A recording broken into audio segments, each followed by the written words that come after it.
वही सनकादि हैं चारों भैया, जो कभी भी काल का प्रभाव उनके जीवन में नहीं, वो छोटे ही रहते हैं बालक रूप में। जब बालकों ने कहना नहीं माना तो ब्रह्मा जी को क्रोध आया और भृगुटी का भेदन करके एक रुद्र प्रकट हो गया। इनसे भी कहा सृष्टि करने में हमारा सहयोग करो। तब तो भूत प्रेत पिशाचिनी डाकनी की सृष्टि प्रारंभ कर दी। ब्रह्मा जी ने कहा भैया ऐसी सृष्टि हमको नहीं चाहिए, जाओ भजन करो। और अब जो है 10 ऋषि कुमारों को ब्रह्मा जी ने प्रकट किया। ये सब संकल्प सृष्टि हो रही है, केवल संकल्प मात्र से। छाया से कर्दम जी को प्रकट किया, वाणी से सुंदरी कन्या मां सरस्वती को प्रकट किया, शरीर के दाएं अंग से मनु महाराज और बाएं अंग से शत्रुपा को प्रकट किया। और मनु शत्रुपा से ही मैथुन सृष्टि का प्रारंभ हुआ। और क्रमशः 5 संतानें भई, 3 बेटियां 2 बेटे। आकुति, देवहूति, प्रसूति ये बेटियों के नाम, प्रियव्रत एवं उत्तानपाद बेटों के नाम। हम सब जो है मनु महाराज की संतान हैं, इसलिए हमें क्या कहा जाता है? मानव। मनु महाराज की संतान होने की वजह से हमको मानव कहा जाता है। यानी जितना विश्व आप देख रहे हैं सब जो है मनु महाराज की संतान है। अब तो व्यवस्थाएं बदल गई, कई लोग अपने आप को अलग मान लिए, कोई ये पंथ बन गया वो पंथ नहीं। सबके पूर्वज वही हैं और सबके अंदर वही डीएनए है। अब भले कोई अपने आप को अलग माने, बड़े भाईचारा से रहना भी चाहिए, लेकिन अपनी अपनी सोच उसमें क्या करेगा। इनमें से जो है सबसे पहले मझली बेटी जो देवहूति हैं, उनके वंश वर्णन के बारे में कथा आई। इनका विवाह कर्दम जी के साथ संपन्न हुआ। अब कर्दम जी ने सोचा कि मनु महाराज की बेटी हैं, अब राजा की बेटी हैं तो व्यवस्था भी उस ढंग से होनी चाहिए। हम तो फक्कड़ बाबा ठहरे झोपड़ी में रहते, लेकिन पहले के ऋषि मुनि इतने तपस्वी होते, एक क्षण में संकल्प से जो चाहे प्रकट कर दें, ऐसा भजन उनके जीवन में। रहते फक्कड़ों की तरह, लेकिन कोई चीज की उनको कमी नहीं, चाहे तो कुछ भी प्रकट करें। यही तो भक्ति की शक्ति। और अपने तप के प्रभाव से बड़ा वैभव प्रकट कर दिया कर्दम जी ने, जो मनु महाराज के यहां भी नहीं रहा होगा। कामक विमान को प्रकट किया, बड़ी सुंदर व्यवस्था दी। कई वर्षों तक दोनों ने विहार किया। कालांतर में 9 बेटियों का जन्म हुआ। वास्तव में जो ये बेटियां हैं ये कोई साधारण नहीं है। मानो नवदा भक्ति ही बेटियों के रूप में आ रही है। क्यों? क्योंकि जब तक हमारे जीवन में भक्ति नहीं आएगी, भगवान कैसे आएंगे? और आएंगे 10वें नंबर में कपिल भगवान को आना है।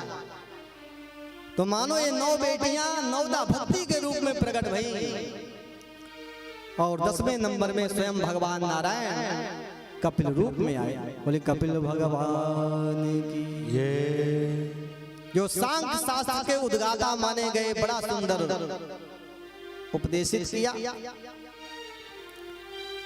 ब्रह्मा जी ने आकर के उनका स्तवन किया। साथ में 9 ऋषि कुमारों को लेकर के आए। जिन 10 ऋषि कुमारों को ब्रह्मा जी ने प्रकट किया था, उसमें 9 को लेकर के आए भगवान कपिल का स्तवन करने। और जो 10वें नंबर के नारद जी थे वो कहीं भ्रमण कर रहे थे। यहाँ पर 9 बेटियां और यहाँ पर 9 ऋषि कुमार। अच्छा संयोग बना, आपस में मानो क्रमशः विवाह हो गया। सारा दायित्व पूर्ण हो गया कर्दम जी का, बड़ा आनंद हो गया। मन में सोचा चलो जिम्मेवारी से मुक्ति मिल गई, अब भजन में लगेंगे। कमंडल को उठाया, वन को चले गए तप करने। इधर कामक विमान में कपिल भगवान, माता देवहूति बचे और बड़ा सुंदर सत्संग प्रारंभ। बड़े सुंदर सुंदर भावों को, प्रश्नों को माता देवहूति ने सामने रखा। कहा, मैंने जीवन भर इतने भोगों को भोगा, लेकिन मेरी आत्मा अतृप्त क्यों है, ये मैं नहीं जान पा रहा। कपिल भगवान ने कहा, मां, भोगों का जो विषय है वो तो इंद्रियां हैं, आत्मा तो अतृप्त ही रहती है। यदि आत्मा को तृप्त करना है तो परमात्मा से जुड़ना पड़ेगा। तो कैसे जुड़े, भगवान में मन लगे कैसे, यही तो समस्या है। तो बड़ा सुंदर उपाय बताया कपिल भगवान ने। कहा, मां, यदि मन भगवान में नहीं लगता और कोई लगाना चाहता है, उसका सबसे बढ़िया उपाय है वो संतों का संग करे। जैसे जुआरी का संग करने से हम जुआरी बन जाते हैं, शराबी का संग करने से हम शराबी बन जाते हैं, वैसे ही भगवत रसिक संतों का यदि संग करेंगे तो वो ठाकुर जी की कथा सुना सुना करके हमारे मन को उधर लगा ही देंगे। यही तो सत्संग की महिमा है। भगवान को यदि पाना है, भगवान में मन लगाना है, तो सबसे बढ़िया और सरल साधन यही सत्संग है। ऐसा सहजता से मन लगता है। सोच, जो लोग कथा में आकर के बैठते हैं उन्हीं को कह दिया जाए कि 3 घंटे घर में बैठ करके माला जपो, जप लेंगे क्या? नहीं जप सकते। लेकिन वही मन कथा सत्संग में सहज लग जाता है, लोग बड़े प्रेम से बैठे रहते हैं। सोचिए, ये कथा की महिमा है। मतलब सत्संग में मन को लगाना नहीं पड़ता, स्वतः ही मन लग जाता है। माता देवहूति ने कहा, तो कैसे पहचाने कि संत कौन असंत कौन? क्या वेशभूषा से पहचाने कि कोई उसका आचरण गुण है? कपिल भगवान ने कहा, मां, वेशभूषा के चक्कर में पड़ेंगे तब तो लोग भ्रमित हो जाएंगे, क्योंकि बड़े बड़े पाखंडी भी हो सकते हैं उसे। तो कोई लाल कपड़े में है कि पीले में है कि दाढ़ी में है कि किसमें, इससे मतलब नहीं है। जिसके अंदर ये लक्षण पाए जाएं, ये गुण विद्यमान हो, वही संत। चाहे वो नारी हो, चाहे पुरुष हो, चाहे किसी वेशभूषा में वो व्यक्ति हो, ये लक्षण जिसके अंदर है, ये गुण जिसके अंदर है, वही वास्तव में संत है। तितिक्षुवै कारुणिका सुहृदय सर्वदेहिना, अजात शत्रवः शांता साधवः साधु भूषणा। ये संतों के यहाँ पर लक्षण बताए। ये सद्गुण, ये लक्षण जिसके अंदर दिखाई पड़े वही संत है। पहला लक्षण क्या बताया? तितिक्षुवै। तितिक्षुवै का मतलब होता है परम सहनशील। जो संत होते हैं, आपने फूलों की माला पहना दी तो ज्यादा प्रसन्न नहीं होंगे, उनके लिए क्या बड़ी बात। उनको मान सम्मान से कोई लालच नहीं, कोई मतलब नहीं। और आपसे यदि कोई अपराध भी बन गया तो वो ज्यादा नाराज भी नहीं होते, क्षमाशील होते, परम सहनशील। जैसे एक संत थे, कथा बड़ी प्रसिद्ध है। उनका नित्य का नियम था गंगा स्नान करना। डेली प्रातः काल ब्रह्म मुहूर्त में भगवान का कीर्तन करते हुए गंगा स्नान के लिए वो जाया करते। जिस रास्ते से जाया करते उसी रास्ते में एक उद्दंड व्यक्ति रहता था, मानो नास्तिक, जिसको भगवान से कोई लेना देना। उस व्यक्ति ने सोचा, ये बाबा रोज रोज सुबह 4 बजे जाता है कीर्तन करते हुए, खुद भी नहीं सोता, मुझे भी नहीं सोने देता। अब आप लोग जानते हैं सुबह 4 बजे की नींद कैसी होती है, बड़ी गहरी।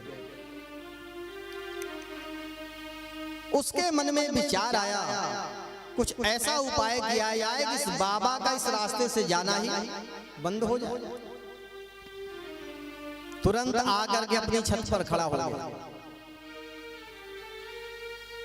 जैसे वो गंगा स्नान करके महाराज आ रहे थे, संत वो तो एकदम खड़ा ही था, और जैसे उसके घर के नीचे पहुंचे, सड़क एकदम सामने से थी, सीधा उन संत के ऊपर ही थूक दिया। लेकिन उन संत ने कुछ कहा नहीं, सीधे बेचारे लौट करके गए, पुनः स्नान किया। जैसे स्नान करके लौट करके आने लगे, वो तो खड़ा ही था, फिर से थूक दिया। अब वो बार बार लौट करके जाते हैं, स्नान करके आते हैं और बार बार वो घटना घटती है। जब कई बार ये घटना घटी तो कई बार दुष्ट व्यक्ति के मन में भी अच्छे विचार आ ही जाते हैं। तुरंत उसका हृदय परिवर्तन हुआ, पता नहीं कैसे। मन में सोचने लगा, ये निश्चित ही कोई बहुत बड़े महापुरुष संत महात्मा है। नहीं तो मैंने इतना बार बार अपराध किया लेकिन कुछ बोला नहीं। इतनी सहन शक्ति साधारण व्यक्ति में नहीं हो सकती। अरे अपमान को पचा लेना कोई साधारण बात नहीं, आग को पीने जैसा। समझ गए? तुरंत भाग करके दौड़ करके आया, चरणों में साष्टांग प्रणाम किया, थर थर कांपने लगा, बहुत क्षमा मांगा। लेकिन संत ने उठा करके हृदय से लगाया, कहा ना, अरे तुमने तो कोई अपराध किया ही नहीं, अरे तुमने तो मेरे ऊपर कृपा बरसाई। वो व्यक्ति तो दंग रह गया। उन संत ने कहा, मैं डेली गंगा का एक बार स्नान करता था, लेकिन आज तुम्हारे कारण मैंने 108 बार गंगा का स्नान किया। मानो तुमने तो मेरे ऊपर कृपा बरसाई है, कोई अपराध तुमने किया ही नहीं। ये संत है। जो बुराई में अच्छाई निकाल ले उसी को तो संत कहते हैं, महापुरुष कहते हैं। इसीलिए संत की तुलना हंस से की गई। जो हंस होता है ना, उसके अंदर एक गजब का नेचर स्वभाव होता है, वैशिष्ट, जो किसी के अंदर हो ही नहीं सकता और आपकी सोच से बाहर है, कल्पना से। हंस के सामने आप कटोरे में दूध और पानी मिला करके रख, आप देखते हैं दूध पानी का कितना मेल है, 1 लीटर का 3 लीटर बन जाता है। उसी दूध पानी को मिला करके कटोरे में आप हंस के सामने रख दो, हंस जो है दूध दूध पी लेगा, पानी को जो करते छोड़ देगा। कैसे गजब की बात हो सकता है ऐसा? पानी दूध को कोई अलग कर सकता है क्या? लेकिन हंस के अंदर ही गुण होता है, कितनी बड़ी बात। उसी प्रकार संत महापुरुष सारे संसार में भ्रमण करते हैं और जहां से उनको अच्छाई मिली ले लिया, बुराई मिली त्याग दिया, क्या करना है। तो जो परम सहनशील है वही संत है, महापुरुष है। संत कभी भी अपने दुख से दुखी नहीं होते, ये उनका स्वभाव है। जब सारे संसार में देखते हैं लोग परेशान हैं, दुखी हैं, बहुत दुखी हैं, और जितना उनका भजन है, तप है, जो कुछ भी संत करते हैं केवल संसार के भलाई के लिए। गुफा में बैठे हैं, भजन हो रहा, क्यों? लोगों का कल्याण है। यानी संत का पूरा जीवन सब कुछ केवल परमार्थ के लिए, परहित के लिए है। तभी तो उनका इतना सम्मान है। अजात शत्रु वह शांता, साध वह साधु भूषण। संत का एक लक्षण बताया, अजात शत्रु वह। अजात शत्रु वह बोलते हैं हिंदी साहित्य में जिस व्यक्ति का कोई शत्रु ना हो, दुश्मन ना हो, अजात शत्रु।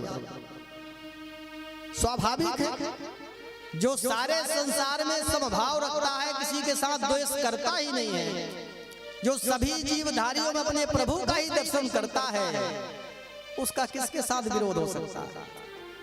निज प्रभु में देखे ही जगत के ही सब करहि विरोध। इसलिए संतों का कोई भी दुश्मन शत्रु नहीं है। अजात शत्रु वह शांता, साध वह साधु भूषण। इस प्रकार बड़े सुंदर जो है लक्षण बताए और 3 तीन प्रकार के भक्तों के क्रमशः व्याख्यान किए। प्राकृतिक भक्त, मध्यम भक्त, उत्तम भक्त। प्राकृतिक भक्त वो है जो मंदिर में मूर्तियों में भगवान का दर्शन करके उनका पूजा पाठ करता है। मध्यम भक्त वो है जो ब्राह्मण संतों में भगवान मान करके उनकी सेवा पूजा करता है। और उत्तम प्रकार का भक्त वो है जो सभी जीवधारियों में अपने ठाकुर जी का ही दर्शन करते हैं। श्री राम।